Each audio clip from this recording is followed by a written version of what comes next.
Kwa majina naitwa Angel Msaki, mimi ni videographer na pia ni photographer.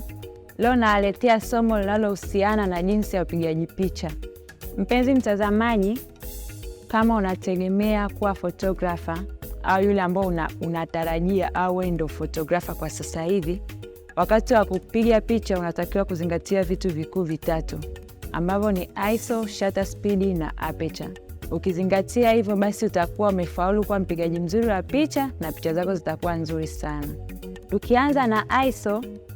ISO inatumika katika kuongeza na kupunguza mwanga kwenye kamera. Mfano ukipiga picha kwenye zile namba ndogo na mwanga unaoingia kwenye kamera unakuwa ni mdogo. Ukipiga picha ukiongeza zile namba na mwanga unaoingia kwenye kamera unakuwa ni mkubwa. Na hiyo ndo kazi ya nini? Kazi yetu ya ISO.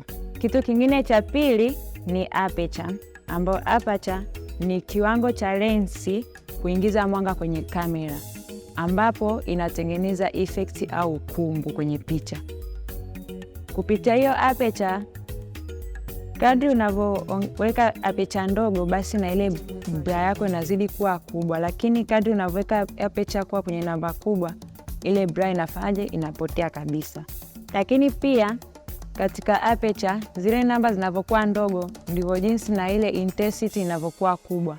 Lakini kadri namba zinavyokuwa kubwa, ile intensity inakuwa ya kawaida, inakuwa haina ubora zaidi.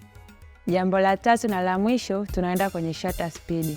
Shutter speed inahusiana na mambo ya motion, ambapo katika kupiga picha ukienda kwenye zile namba ndogo basi motion yako inaleta motion blur.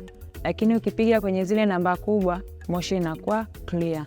Kwa mfano, katika ile magari, ukiagizwa kwenda kupiga picha, unatakiwa utumie namba kubwa ili basi zile picha zionekane vizuri.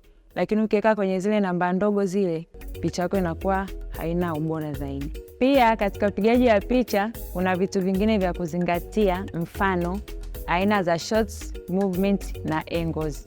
Na hapo utakuwa umekamilisha darasa la awali la upigaji wa picha. Asanteni.